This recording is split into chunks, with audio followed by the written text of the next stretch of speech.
I would like to welcome everybody here this evening. I should explain that there are two different groups of people here. The one group that has been with us all day, listening to a variety of lectures, and will be back tomorrow morning for another 3 lectures. There are those in a second group who are here just this evening for tonight's lecture, which was open to the public. For those of you who just joined us, let me explain that what you have joined is a weekend-long conference for high school teachers on the creation of liberal democracy that had happened in Philadelphia by accident. I don't think there's necessarily a consensus among our speakers, but the preponderance of opinion is that it was not an accident. But you'll have to read the papers that come out of the conference to find out exactly why. This is approximately the 46th such weekend conference for teachers that we've been doing since 1992. And I would just point out my colleague Paul Dickler, who is a retired teacher from Neshaminy High School. You could rise. He is the only person in the world who has attended all 46 conferences. And when you think of how much knowledge a teacher or any person gains from being at one of these weekends, if he's been at 46 of them, he must be a genius. We also, speaking of 46, it so happens that teachers from 46 different states have participated in these weekends over the years. The only states we're missing are Wyoming, North and South Dakota, and Hawaii. I know why Hawaii hasn't shown up. I'm not sure about the others. Now it's my pleasure and privilege to introduce to you Professor Alan Charles Kors, who is also a senior fellow at the Foreign Policy Research Institute and a professor of history at the University of Pennsylvania, where he specializes in European intellectual history in the 17th and 18th centuries. He is also editor-in-chief of a 4-volume series, a 4-volume encyclopedia of the Enlightenment published by Oxford University Press. He has won many teaching awards at the University of Pennsylvania, and he has been recognized in other ways, being given a seat on the National Council for the Humanities, a seat that needs confirmation from the United States Senate, and he has received the National Humanities Medal, which is conferred by the White House. He has also received the Bradley Prize of the Lynd and Harry Bradley Foundation. He is famous or infamous, depending on your perspective, for his passionate defense of free speech on the college campuses. And tonight, we've asked him to speak on why the pursuit of happiness. So please welcome Professor Alan Charles Kors.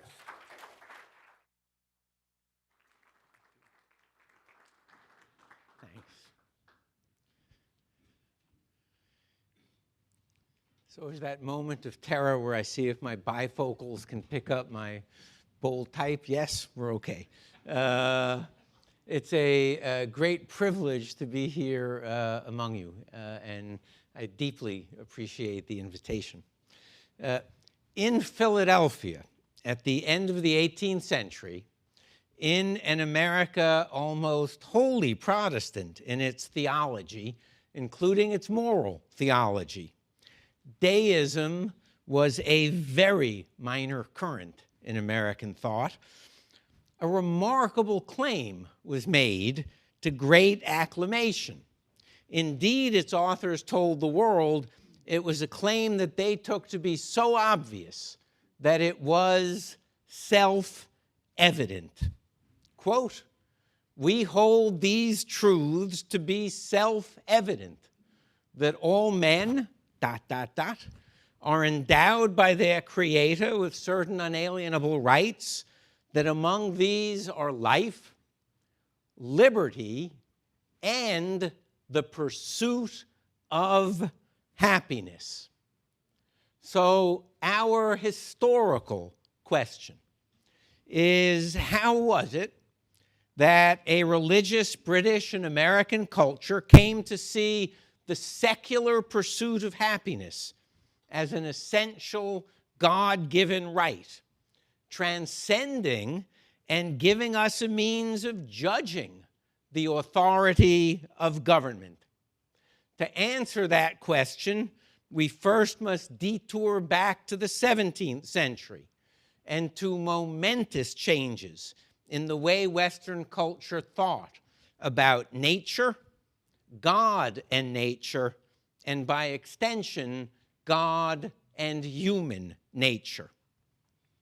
It is not surprising that the 17th century, so revolutionary in its natural philosophy, produced the deepest changes in how European culture thought about the natural world in which it found itself.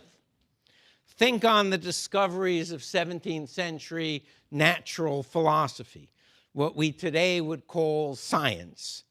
To name only the most celebrated: Kepler on planetary motion, Galileo on mechanics and motion, Harvey on the circulation of the blood, Gilbert on magnetism, Torricelli, the great Italian scientist, not the disgraced New Jersey senator, Torricelli on air pressure and the vacuum, Boyle on pneumatics, Huygens on the pendulum and centrifugal force, Isaac Newton on motion and optics and universal gravitation.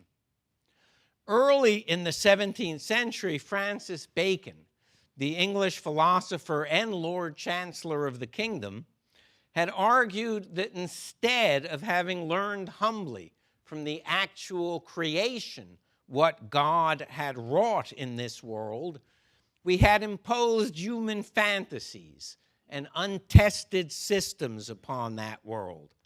The task he had insisted was to begin anew and to record what God's creation was all about. Induction from observation, tested by experiment, he believed, was such a humble system.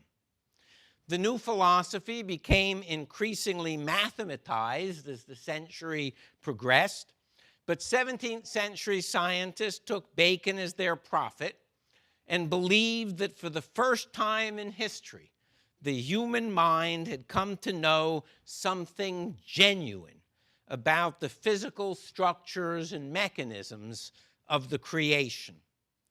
As part of this, they saw themselves as profoundly pious natural philosophers because they believed that they had chosen to learn God's ways from God's actual work. They also believed that they were doing things entirely new.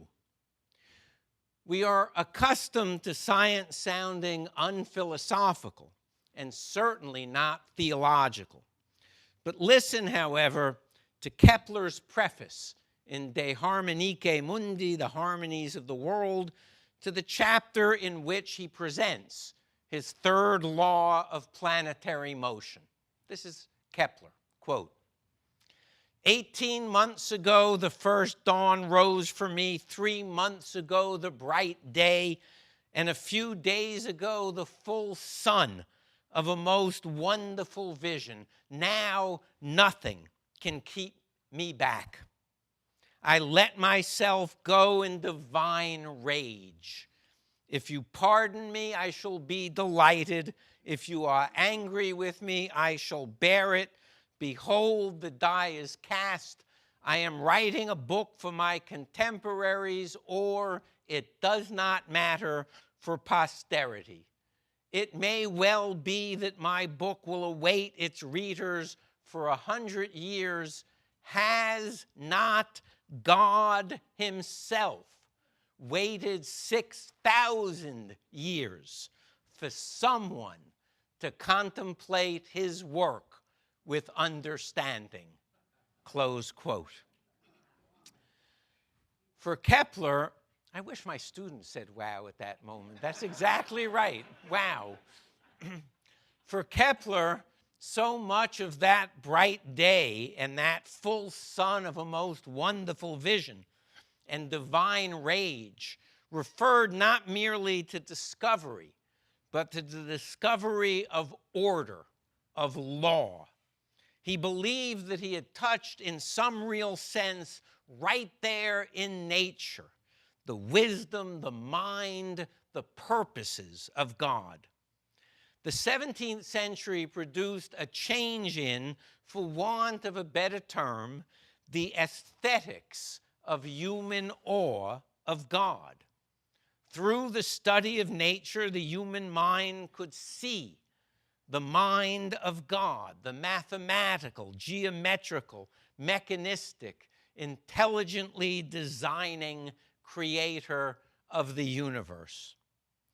Robert Boyle, in his Experiments Physico-Mechanical, wrote not only about the expansion of gases, but also about, quote, the author of nature, close quote. The laws of motion in the physical universe, he wrote, were not only indications of God's wisdom and power, but also of his purposeful governance. The laws and mechanisms of ordinary nature were the agencies of God's will. God governed nature not by immediate acts of his will, but by the secondary laws of motion that he built into the structure of things so that his will could be accomplished without his further intervention.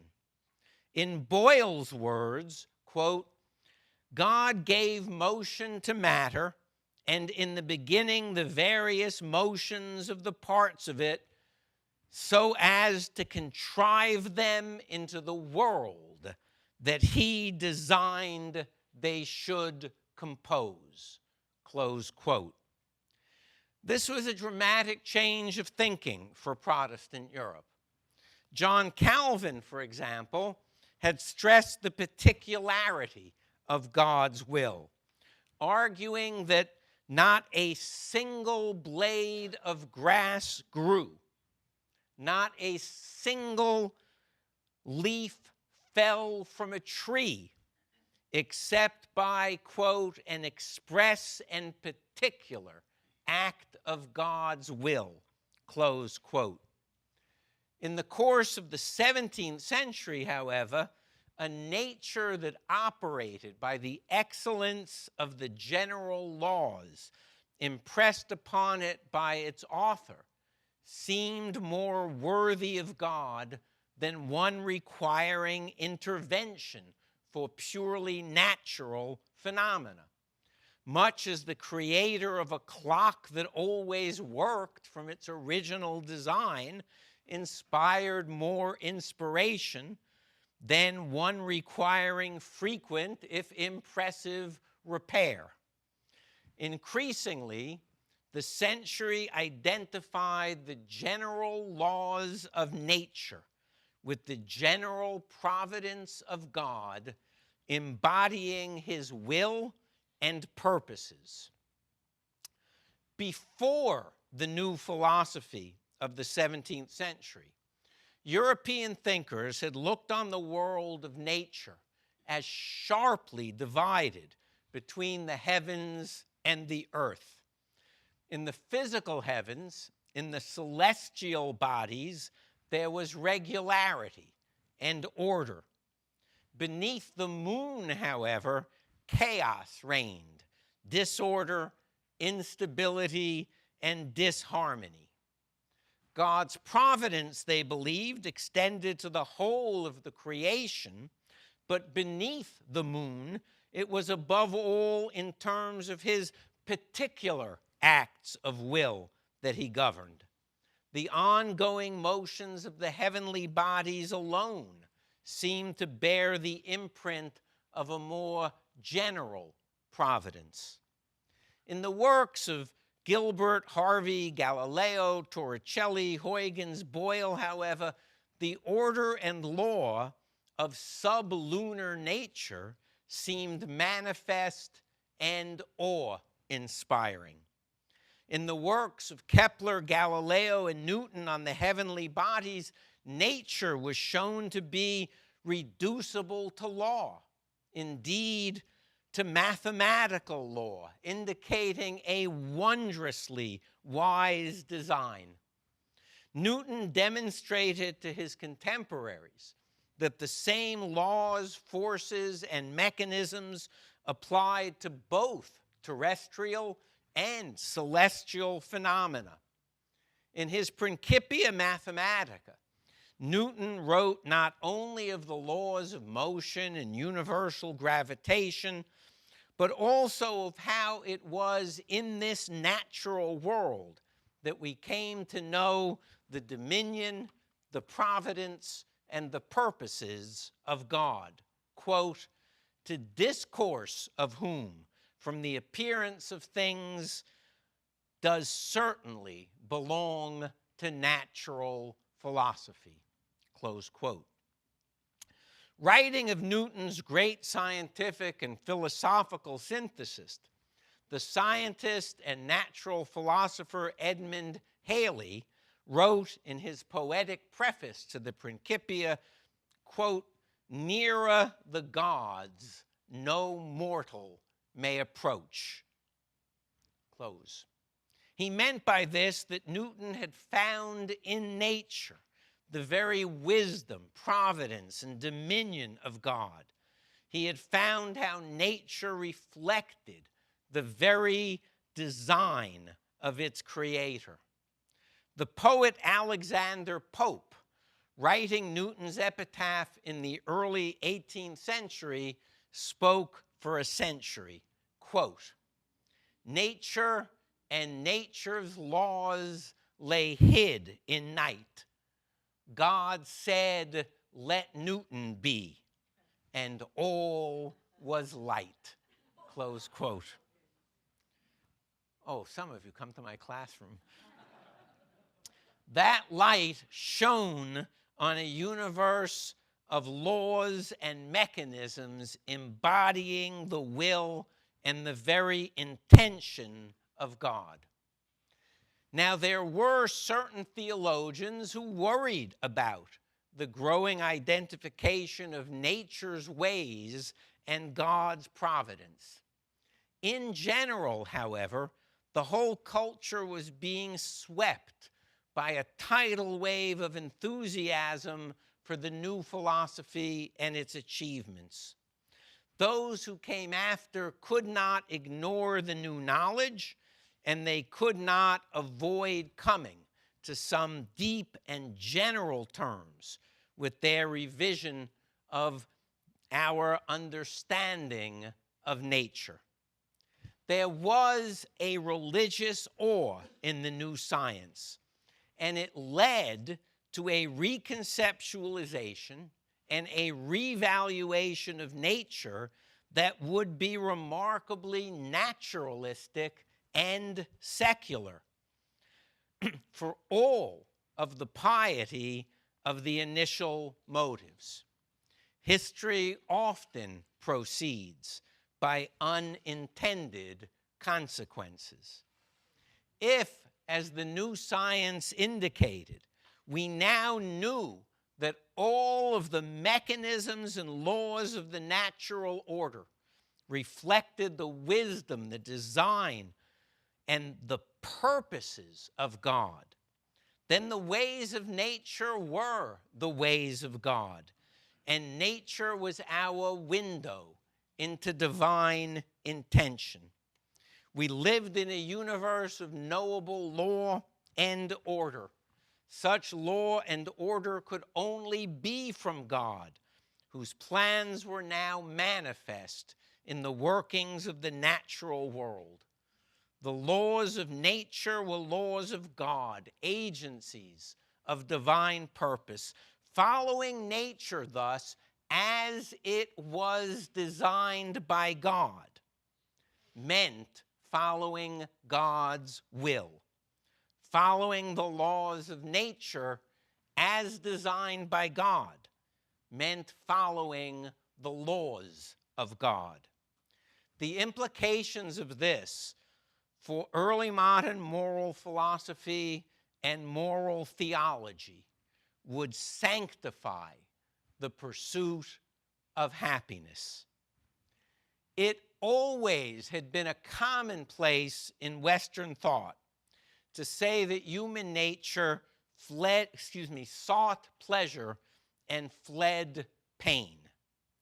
For Christian moral theology, throughout so much of its history, the seeking of secular happiness in this world reflected an initial longing for the infinitely good, but it was a degraded form of that, corrupted by the fall.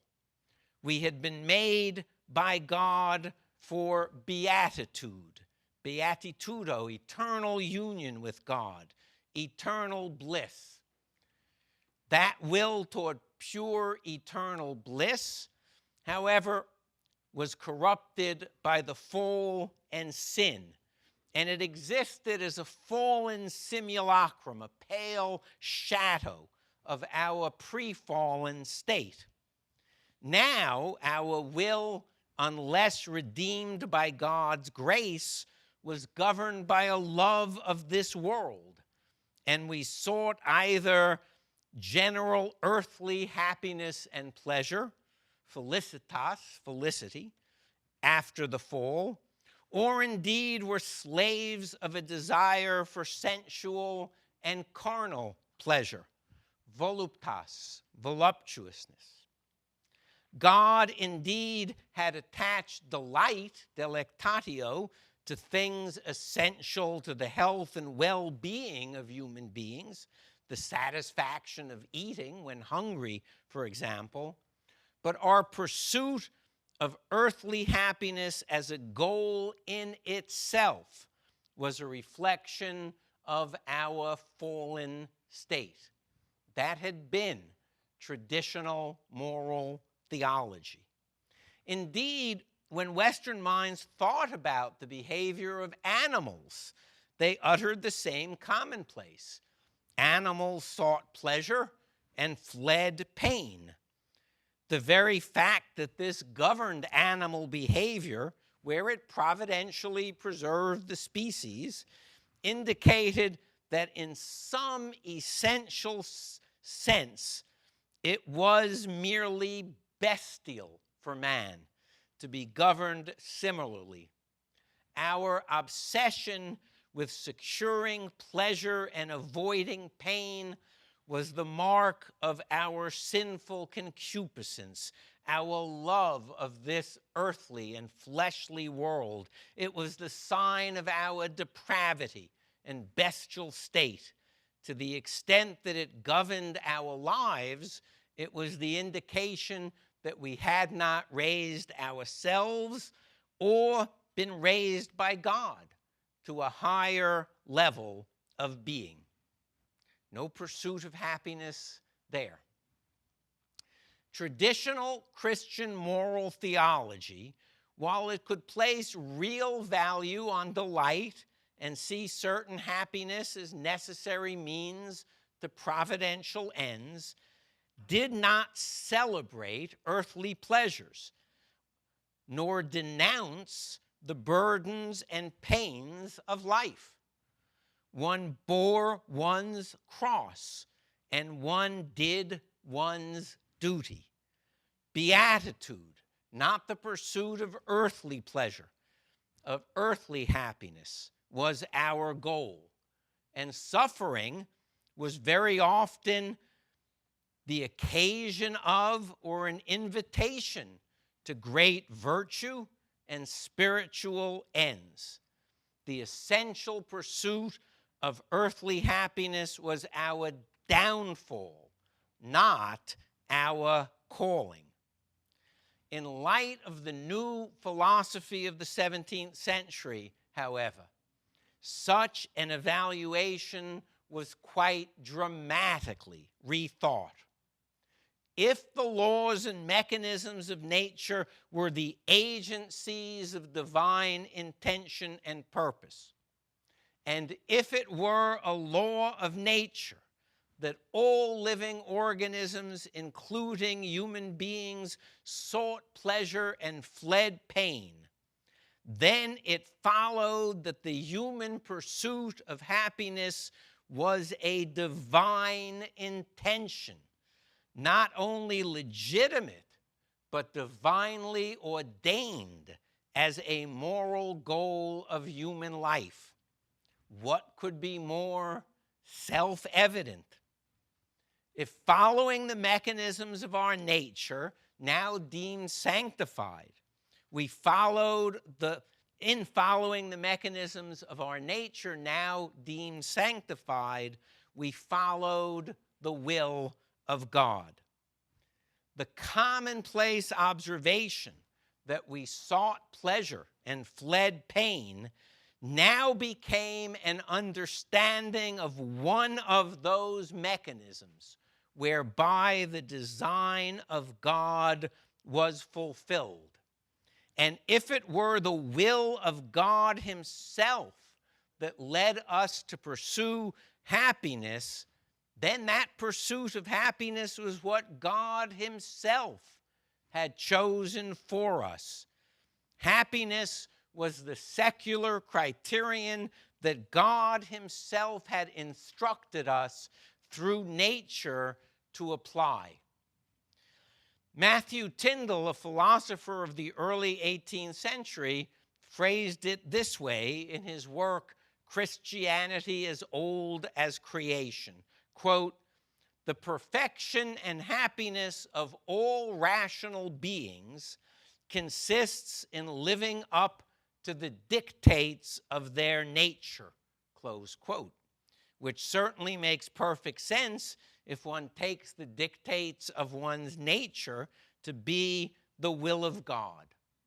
For Tyndall, quote, "A man's happiness and duty must consist in the same things, since no one can be obliged to do anything that does not in some way or another contribute to this happiness," close quote.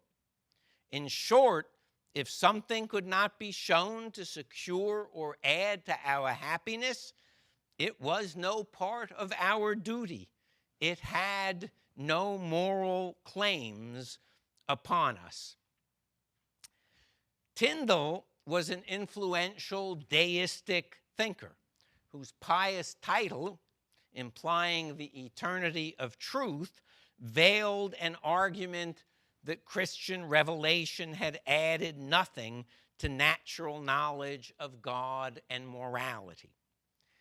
Deism, however, was neither the source of such a notion of the coincidence of duty and happiness, nor the agent of its broad dissemination.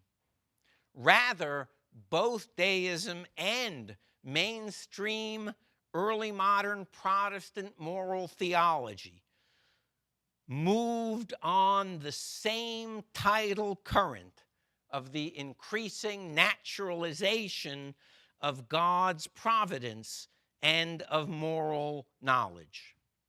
What Tyndall was reflecting in his work was a moral equation expressed in its most popular form, and it's where Tyndall found it, by the great English philosopher John Locke, an apostle of the new philosophy. Locke had been a critic of the conclusions that Thomas Hobbes had drawn from the equation of the pursuit of happiness and the laws of God.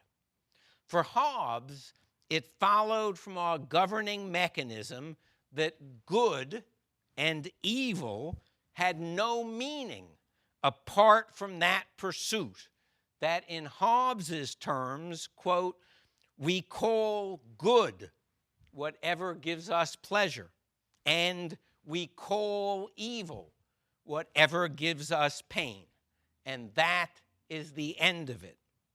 For Locke, and for almost all of the other devotees of the new science and new philosophy, Hobbes had failed to understand the role of divine providence in this.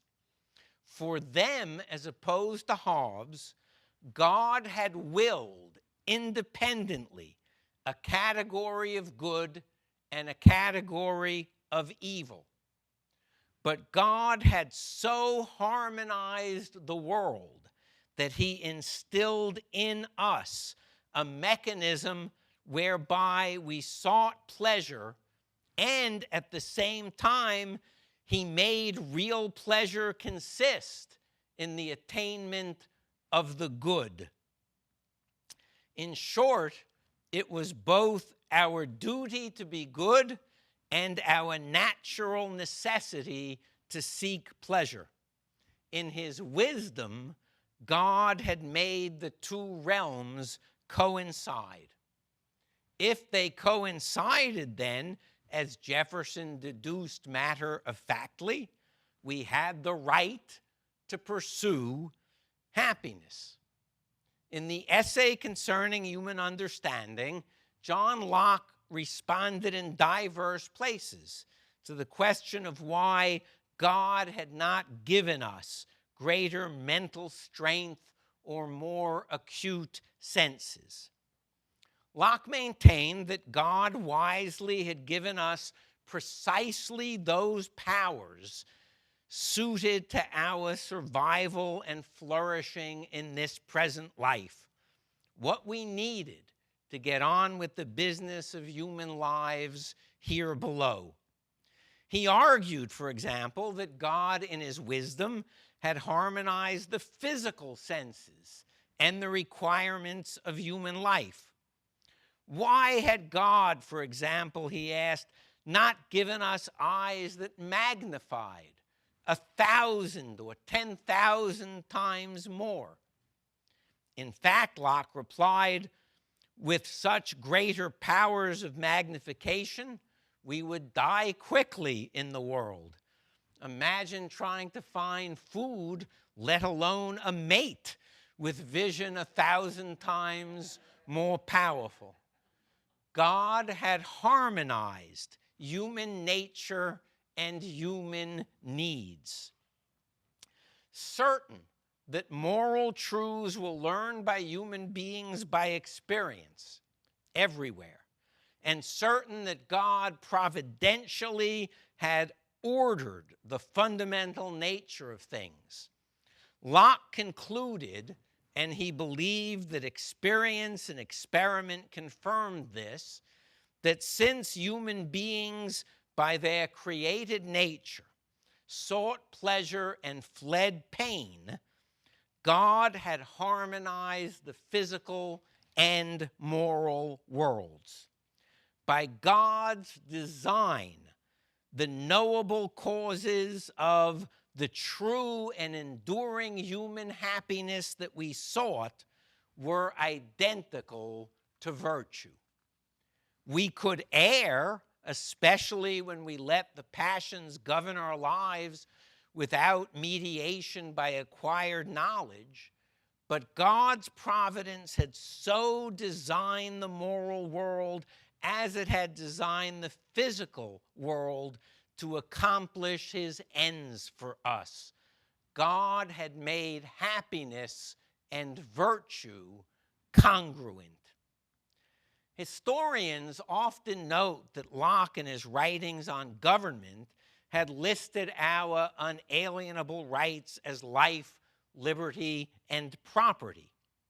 What were the Americans doing with this pursuit of happiness stuff if they so admired Locke, which they did? However, in his most popular and most influential work, the essay concerning human understanding, Locke explained why the pursuit of happiness was the very same as the virtue that God had prescribed to us as our duty. Quote, "It must be allowed that several moral rules may receive from mankind a very general approbation without mankind either knowing or admitting the true ground of morality, which can only be the will and law of God. For God, having by an inseparable connection joined virtue and public happiness together and made the practice thereof necessary to the preservation of society and visibly beneficial to all with whom the virtuous man has to do, it is no wonder that everyone should not only allow but recommend and magnify those rules to others from whose observance he is sure to reap advantage to himself. Although this takes nothing from the moral and eternal obligation which these rules evidently have, yet it shows that the outward acknowledgement men pay to them in their words prove that they are not innate principles, since we find that self-interest and the conveniences of this life make many men own an outward profession and approbation of them, whose actions sufficiently prove that they very little consider the lawgiver that prescribed these rules, nor consider the hell that he has ordained for the punishment of those that transgress them. Close quote. In short, the harmony of virtue and happiness did not even depend at all upon the recognition of its divine origin. God had so wondrously designed things that true self-interest led us both to happiness and to moral goodness as determined by God. To understand more fully the extent and depth of this new assertion of happiness as a divinely ordained moral imperative, let us look at the now largely forgotten, but then truly celebrated, the foremost and most influential Christian moral theologian of the English-speaking world in the 18th century, Bishop Joseph Butler of the Church of England, the Episcopalian Church. He was Bishop of Durham. He was charged with preaching on human nature and Christian duty at Oxford University and before the highest of aristocratic society, and before the King and Queen of England. He was the Queen's confessor. In 1724, in his 15 sermons on human nature, he wrote to almost universal acclaim to the Protestant English establishment a view of happiness and human nature that was condemned only by a handful of evangelical preachers then considered marginal to polite society. It earned him in respectable religious society almost universal praise. It is also not without interest that Adam Smith read him intensely and admired him deeply. For Bishop Butler, we learn of God's intentions for us by a study of the nature that God has given us. Just as the proper and rigorous study of a watch reveals the design of the watchmaker, that this is a machine designed to measure time, so does the proper and rigorous study of human nature reveal that we are made by God for happiness and virtue. Given God, the true nature or purpose of something is known by its design, not by its use, since the latter may or may not be informed by proper understanding. In matters of human art also, we infer purpose from constitution and design.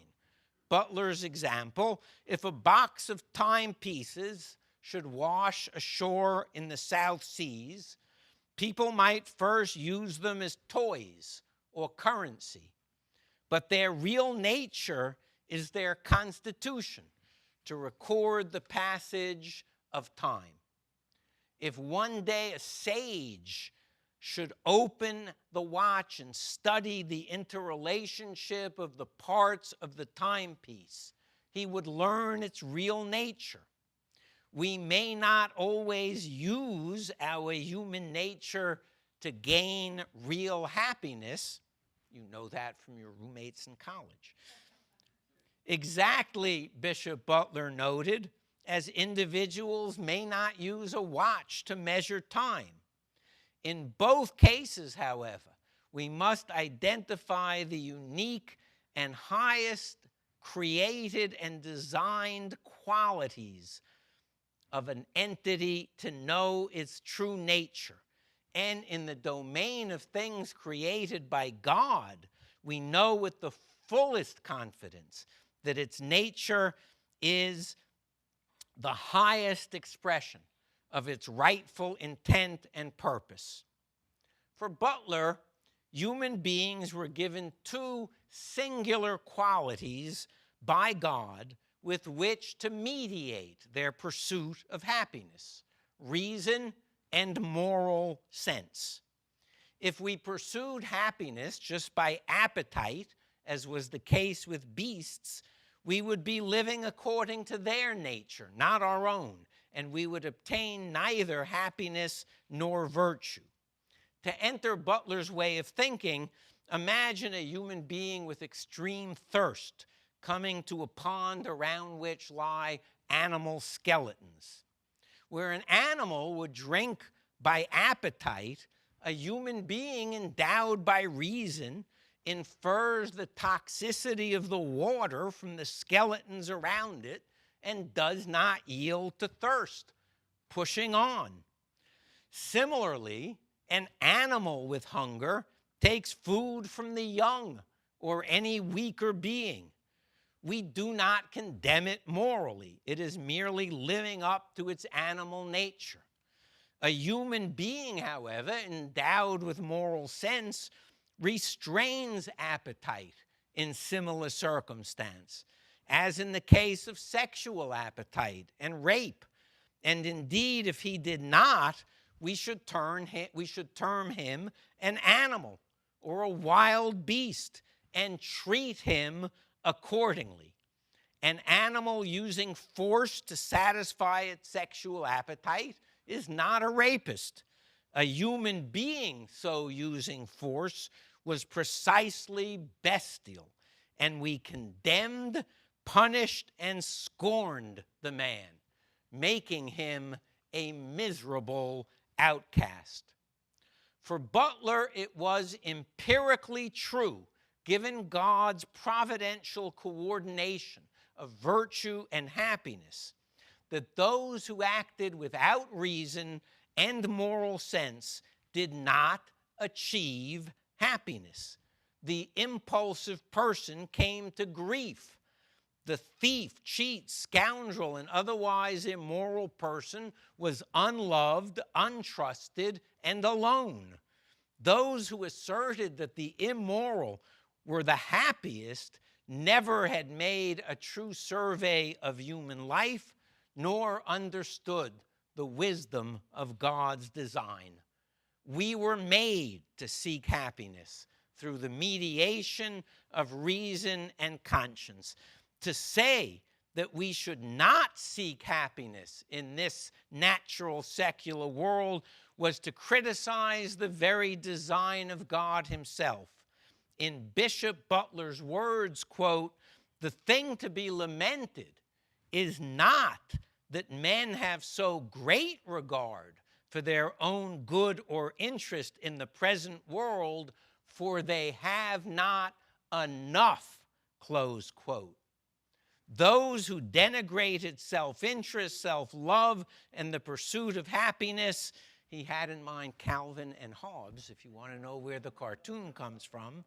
Those who denigrated self-interest, self-love, and the pursuit of happiness were denigrators of God's work.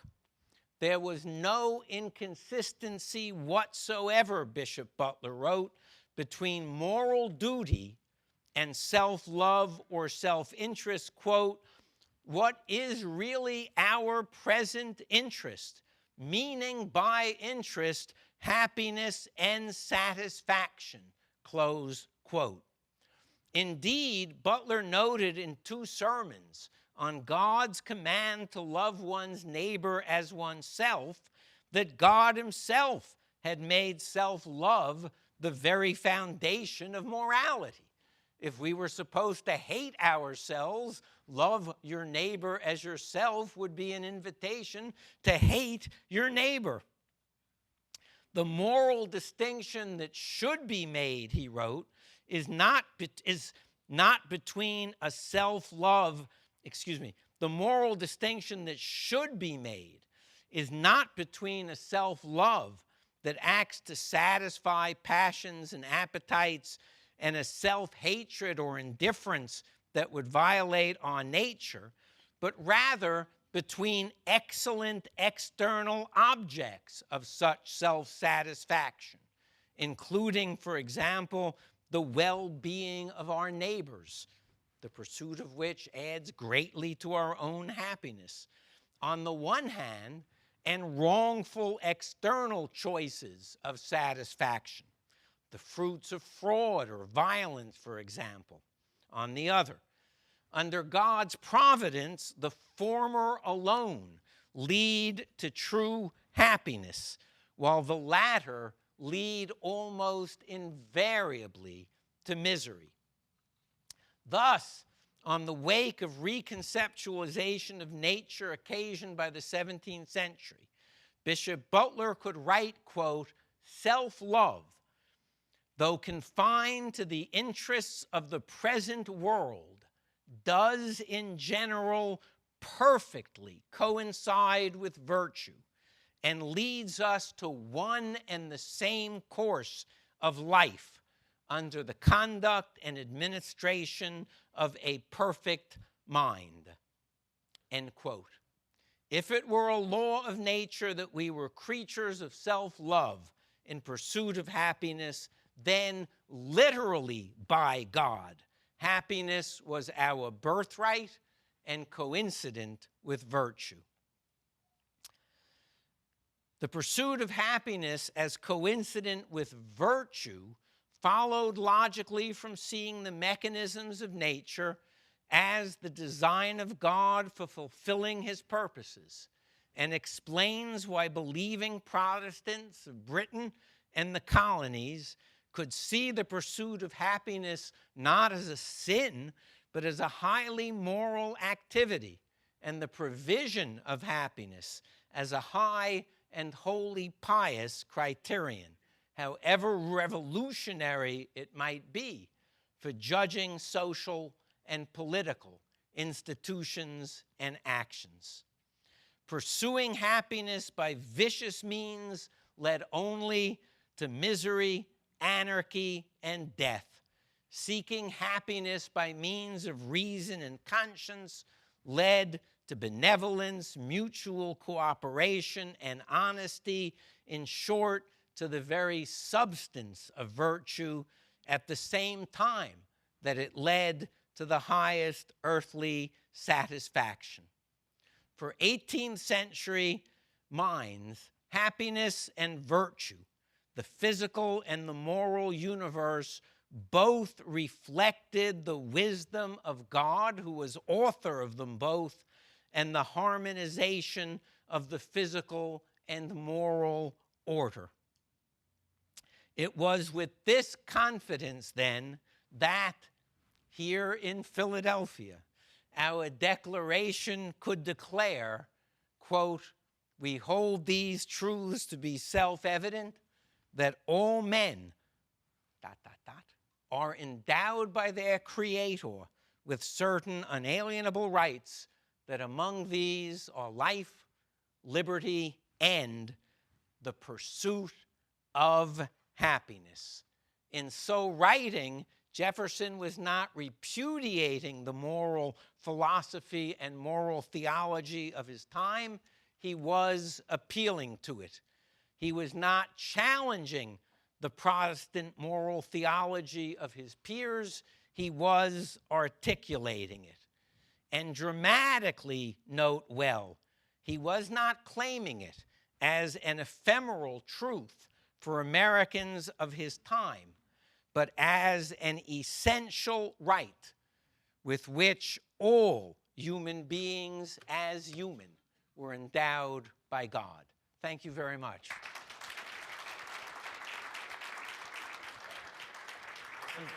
Yeah, absolutely. Well, that was a mouthful. We're open for questions. Just wait for the microphone to come.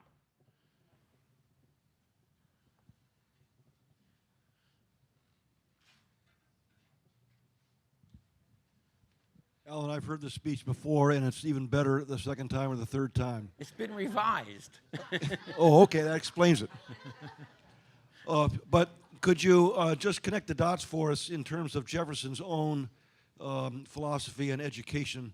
What do you think, what authors do you think influenced Jefferson directly that he would have brought, brought this Butlerian philosophy over to America? It's very clear, I think, that what Jefferson read and admired was English political philosophy emerging out of the Glorious Revolution at the end of the 17th century and the English Republican tradition of the 18th century, and that he was deeply influenced and read very widely and collected remarkable works of English natural philosophy, reflecting not only what we would call now the scientific revolution, but the whole revolution in thinking about knowledge. Locke, in particular, like most of the founders, if he read French authors,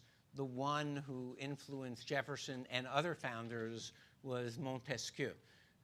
His Spirit of the Laws, which, not coincidentally, celebrated the English model of separation of powers and checks and balances in English government.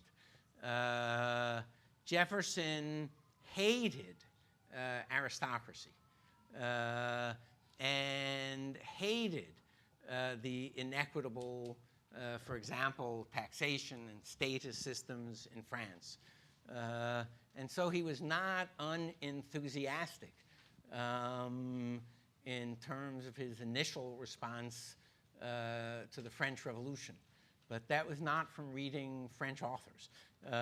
He was deeply informed by the English political and philosophical traditions.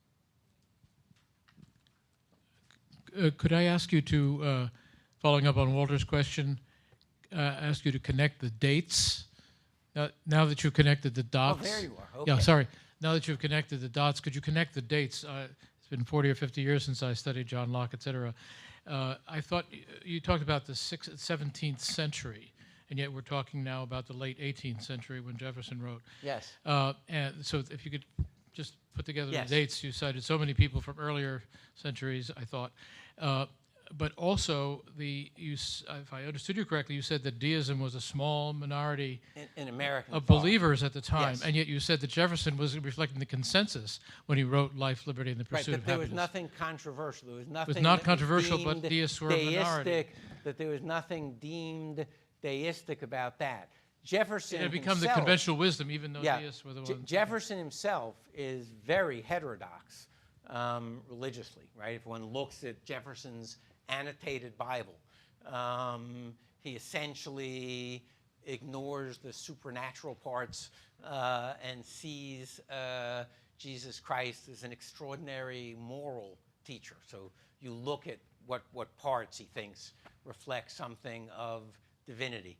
But there's a very easy test for understanding deism, I think, in American. If you think of the three celebrated deists, two we know for certain are genuine deists. Ethan Allen, who, if people ever read what he wrote, would never have a furniture store named after him.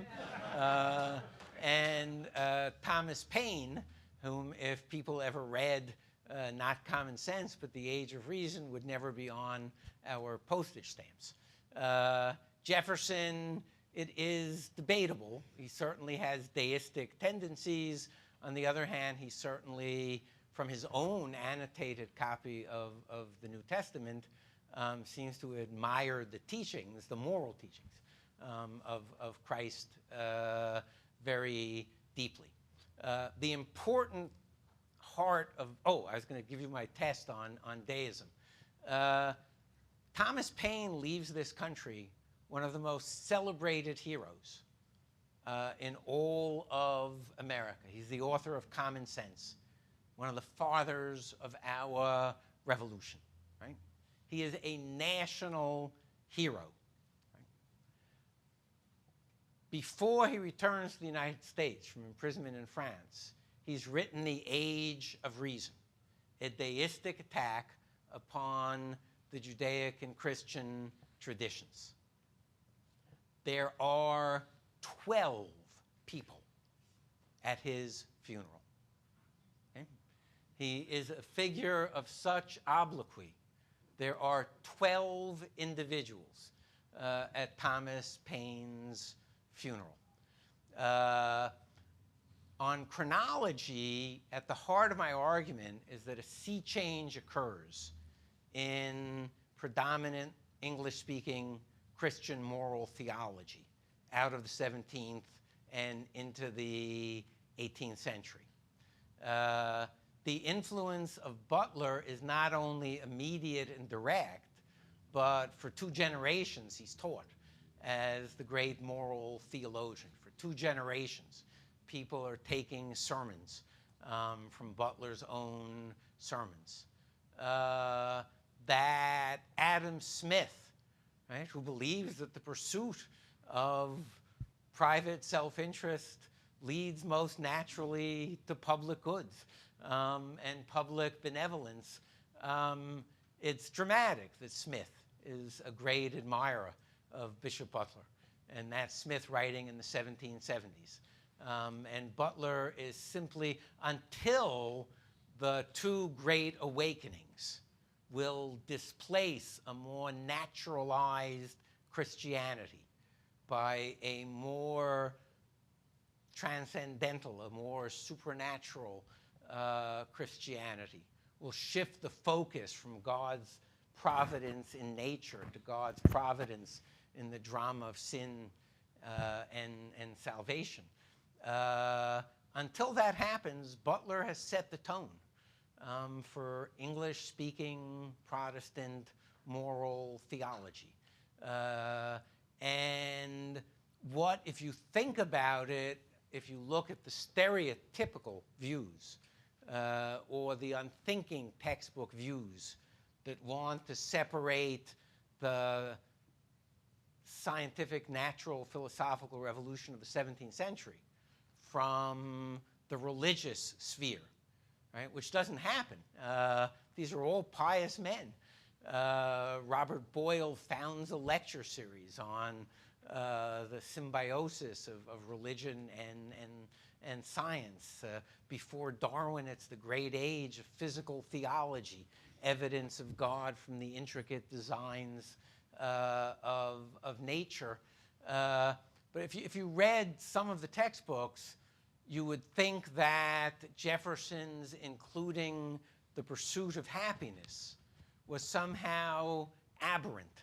How did that get into a Protestant culture? And you would think it was wholly disconnected from America's admiration of John Locke, because in the second treatise on government, Locke says life, liberty, and property, right? But right there in his single most influential work, the essay concerning human understanding, there he is saying God has made the pursuit of happiness and virtue congruent. He has fitted us for that. So while Butler writes in the 1720s, his influence in the 1770s remains as dramatic. As I say, until that naturalization of providence and moral theology is displaced by the two great awakenings and a dramatic shift in Christian perspective, Butler is the voice of reasonable 18th century English and hence colonial moral theology. Dr. Coors, Alan. I'm curious, this new idea of happiness and virtue being coincident, did that in any way work itself into the Constitutional Convention, specifically the whole idea of a Republican government? I do not know. What am I doing here, right? Well, I just gave a talk that I hope sheds some light on one of the most distinguishing features of the Declaration of Independence, but I do not know the debates over the Constitution as they occurred here. Certainly, in a British context, political debate was conducted on the basis, on the whole, of what was termed then, though its meaning will get transformed, utility. What serves the public good? So that arguments about, when Montesquieu, for example, who is influential on American political thought, when Montesquieu argues that the British have found this not necessarily stable, but for as long as it lasts, remarkable balance of power, separations of power, checks and balance. His justification of it is it prevents war, it prevents strife, it allows prosperity, it allows the peaceful cooperation of people. So the secularization of moral criterion, I believe that's occurring all across Europe and the colonial world, mental world as well, in the 17th century. You can't imagine that phrase, life, liberty, and the pursuit of happiness, being written if the Constitution had been dictated by the Puritans in the 17th century. Something has changed. And that change is the secularization, the naturalization of values that is not deemed anti-theological at all, but is believed to be reinforced by the deepest thinking about theology. I mean, I read the Kepler because it is important, I think, to have a sense of the awe that the 17th century both experiences and bequeaths about discovering what no one had discovered before, right? These extraordinary mechanisms of nature. And once you attribute those to God, you've changed the way you're looking at nature and its ordinary laws, including those of human nature. Earlier today, Professor Tully talked about Quakerism in Philadelphia and, in a way, the movement from tolerance to true pluralism, really accepting different views and living with dissent. And what you just described in some ways suggests the kind of the cultural requirements for what happens after the Declaration of Independence. We have 20 years of terribly contentious politics, but in the end, we do have, the Republic doesn't fall apart. Adams passes the baton to Jefferson, and we keep on going. So in the argument that you presented tonight, have you just then identified perhaps the cultural requirement for exporting this model, that societies need to feel comfortable that their theological requirements and their secular requirements do actually coincide, and if they don't, then the most that they can aspire for is tolerance, but nothing else? I would put that differently in the following sense. I believe that you have just identified something deeper than I identified in my lecture, and I think that you are, in addition to that being a deep insight, that you're clearly correct. That in some sense, that there are two arguments that will emerge on behalf of religious toleration in the West, most dramatically. Right? One is, in effect, purely religious, that you can't coerce conscience. That if you, through fear, get someone to do something religiously that he believes is an affront to God, you've just damned his soul. And that's a religious argument. The other is that religious toleration is essential to peace, to civil order, to a society in which people can pursue happiness. Philadelphia, of course, is quite remarkable in that way. Locke had written and argued forcefully on behalf of religious toleration, right? And he had two exceptions. One were atheists, no toleration for atheists because they wouldn't keep their word. Everyone else was telling the truth in court. But atheists, they couldn't keep their word. And two, Catholics, because they were agents of a foreign power that wanted to overthrow the English monarchy. Okay? So Locke, but already, I mean, Locke is writing so broadly in favor of religious toleration, right? He's willing to have what would now be called Unitarians all the way over to Calvinists and Baptists within the same church. But it's all Protestants for Locke. William Penn only excludes atheists. It is anyone who believes in God. So it's quite moving if you walk through Philadelphia, right? You come to one of the first two Jewish synagogues in the United States, Philadelphia and Newport, where Roger Williams was also practicing religious toleration. If you go to the courtyard of St. Joseph's Catholic Church in Society Hill, there's a plaque written there in the early decades of the 18th century that says, this is the only Catholic church in the English-speaking world where we are free to practice our religion unmolested and in peace. That's very striking. The Anabaptists, what you would now call the Amish, the Mennonites and Amish, the Anabaptists are almost exterminated by their fellow Christians in Europe. William Penn welcomes them here into his colony, and there you have this flourishing Amish community 20 miles to the west of here. Voltaire, trying to explain the differences between English-speaking and French-speaking society in the 1730s, writes about the Quakers and about religious toleration in England. And Voltaire writes, if you go to the Stock and Commodities Exchange, you'll find the Anabaptist, the Catholic, the Lutheran, the Muslim, the Jew, trading with each other as if they were all brothers, and they reserve the name of infidel for those who go bankrupt. And he says, and when they leave this peaceable and free assembly, each goes to the church of his choice, and everyone is satisfied, and they live together in peace.